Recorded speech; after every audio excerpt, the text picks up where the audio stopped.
पाहिजे.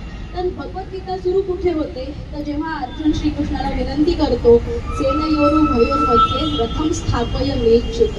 अच्युता, हे जे रणांगण आहे त्याच्या मध्यभागी मला नेऊन सोड. मला ज्यांच्याशी युद्ध करायचंय त्यांना मला एकदा बघायचंय, मला या युद्धभूमीचं अवलोकन करायचंय आणि ज्यांच्याशी शत्रुत्व पत्करून हे आता युद्ध करायचंय, धर्मयुद्ध मला करायचंय, त्यांना मला एकदा बघू दे आणि मला अंदाज घेऊ दे.